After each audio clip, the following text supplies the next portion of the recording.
Hi everyone and welcome to the Disrupting Violence blog.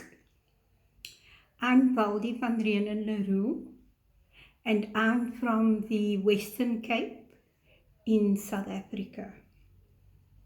I come from a city that has two mosques. One where you see amazing, beautiful country, a beautiful province, blue seas, beautiful mountains, the playground for the rich and the famous. But like so many countries, when you take the corner, you see the poverty, you see the despair, you see the hopelessness as a consequence of violence. And this is why a number of us came together and we formed the Violence Prevention Agency. The work of this non-profit company is to look at how do we change our perceptions, individuals' perceptions of violence, and how do we begin to build safety and security in our neighborhoods. So, a few years ago, well, not that long, it's about 2 years ago, we at the Trauma Center for Survivors of Violence and Torture, after lobbying government to provide a commission of inquiry into the child murders in our province, we wanted to look at what is it that is triggering the child murders, continuous murdering of children and even of women. But we focused on the children, and we then, after countless consultations with the former Premier, Helen Zille, we opted to do a People's Commission of Inquiry with very little funding. We set out to hear the input of children, and we gathered 80 children from all walks of life. Children who were disabled, children who came from the deaf school in Khayelitsha, children from the Cape Flats, children who live in gang-affected communities all over.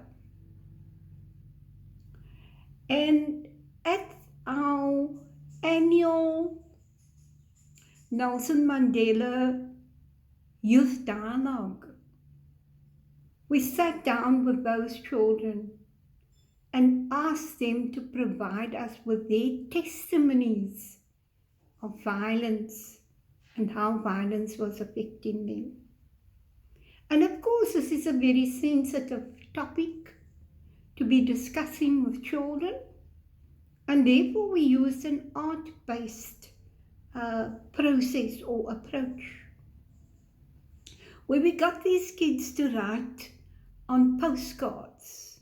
On the one side of the postcard, they were supposed to draw the community they live in, and on the other side of the postcard, we asked them to draw what they would like to see in their neighborhood. And I'm telling you, as the former director of the trauma center, my mind was just blown away with a strong, powerful testimony that those 80 children who later went out and collected an entire 2,000 testimonies from children in the Western Cape. We were blown away with what those children said to us. And they were very, very clear. You adults, is what they said to us. You adults, you are wanting us to be the leaders in the future. But what sort of life are we growing up in? You looking forward to us being in Parliament and taking up the top jobs? But look at our living circumstances. We live in violence, is what these kids said to us. And unless you create a very different reality for us, we can't see how we will be the kind of leaders that you want us to be when you are old. And as the former executive director of Trauma Center, I was just amazed. And for me, that was a turning point, because when I went and reflected and looked at the 2,000 cards where children all over this province who didn't even know each other were saying the same things, I then realized that there is a need for greater emphasis on violence prevention. And that is when my journey started in 2018, reflecting on violence prevention and just doing a lot of research in terms of what is violence prevention. And it took me to a number of readings, a number of conversations with communities, with ordinary people from all walks of life, who really encouraged me and really gave me a deeper insight into how people were seeing violence and how normalized violence is in our country. And I think many of us, and perhaps not so many of our young people, know about the history of South Africa. We've come from a past that has been extremely violent. We have experienced 300 years of colonialism, and thereafter in 1910, South Africa became a republic, and a republic for Afrikaners and colonial settlers, not for the indigenous people here. And so in the 20th century, we moved to apartheid after the colonial masters left, after the Dutch left, and then the English came, and then we were ruled by the colonial settlers. And at that time, I was at high school, primary school, high school, and I experienced apartheid every day of my life. But it was when I came to high school and later at university when I really came to terms with what violence was. And I continue to grow in that area of understanding violence to where I am today. That violence needs to be disrupted,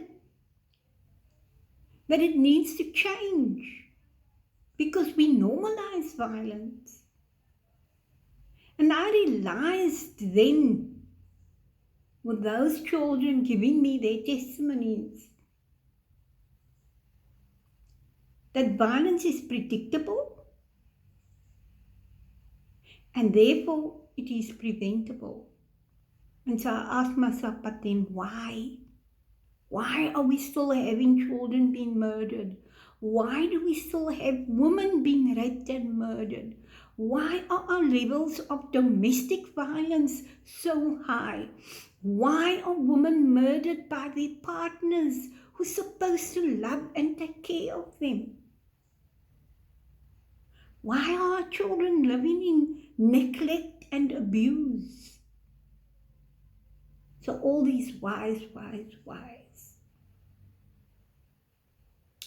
And I came to a point where I needed to look as a director of an NGO. What are we doing and how impactful is it?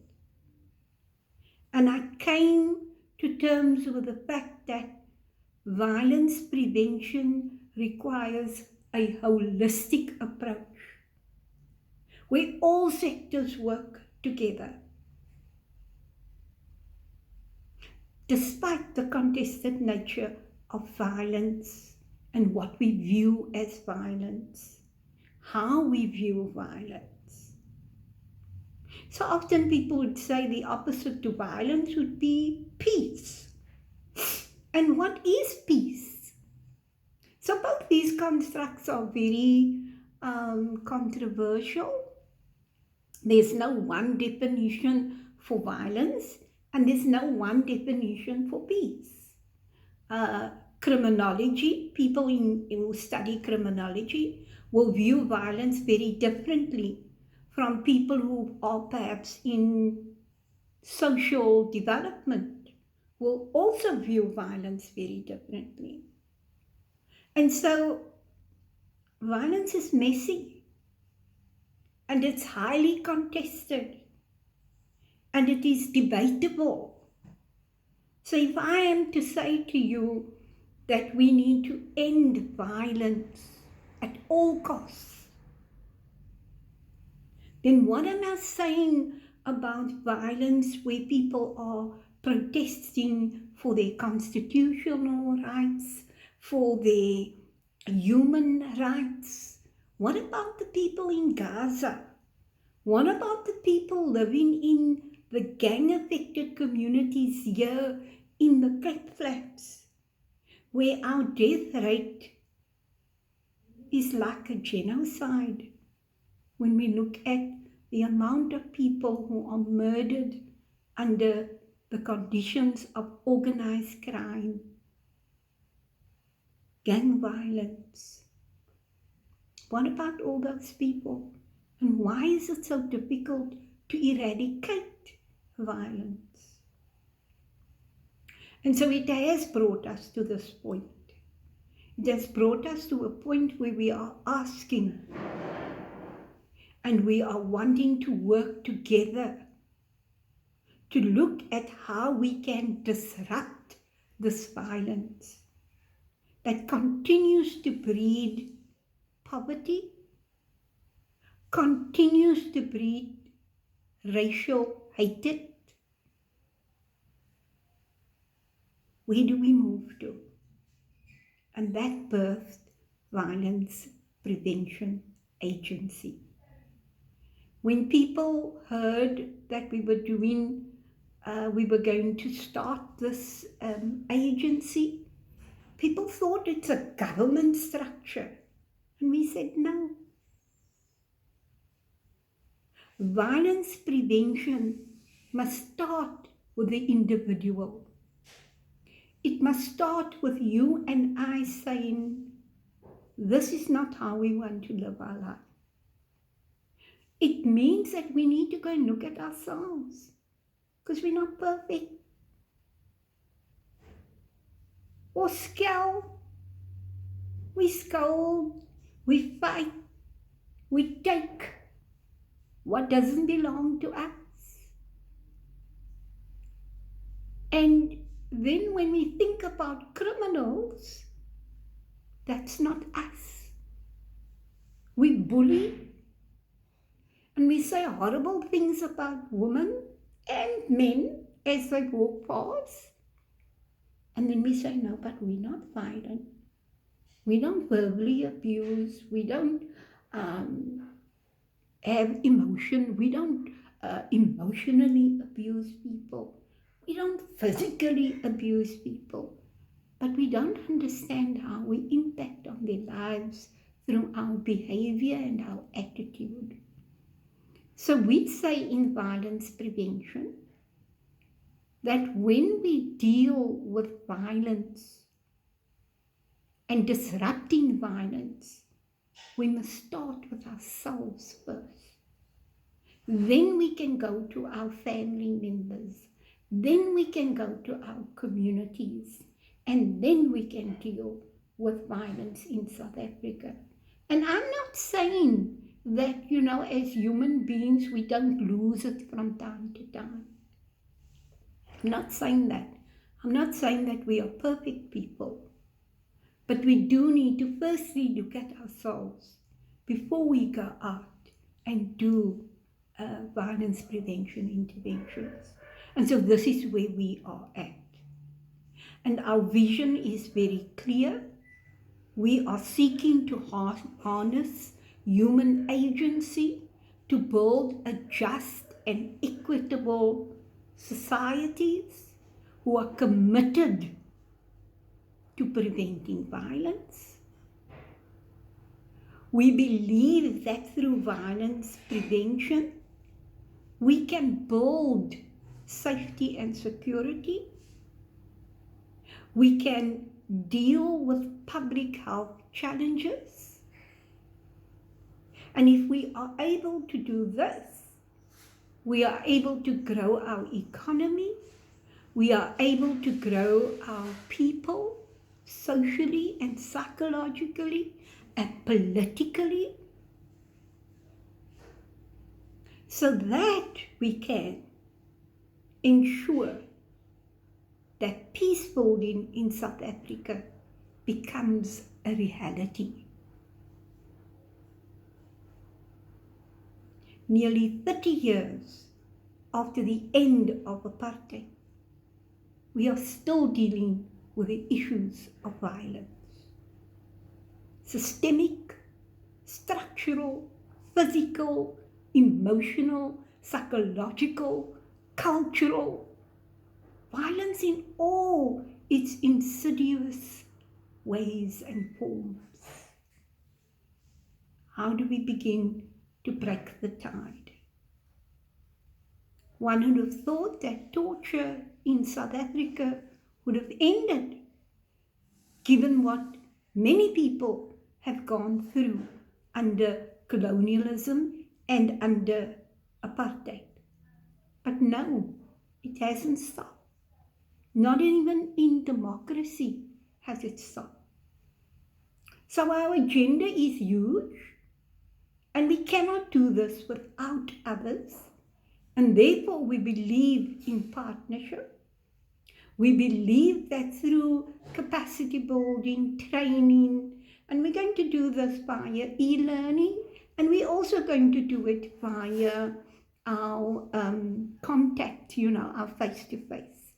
But under conditions of lockdown, we now will do a lot of our workshops through and a training through e-learning. So I'm looking forward to vlogging with you on a number of issues within our society, within South Africa. And I'm sure that there are many countries in Africa that are experiencing the same thing. Africa and perhaps even the rest of the world. So we look forward to working together. Thank you.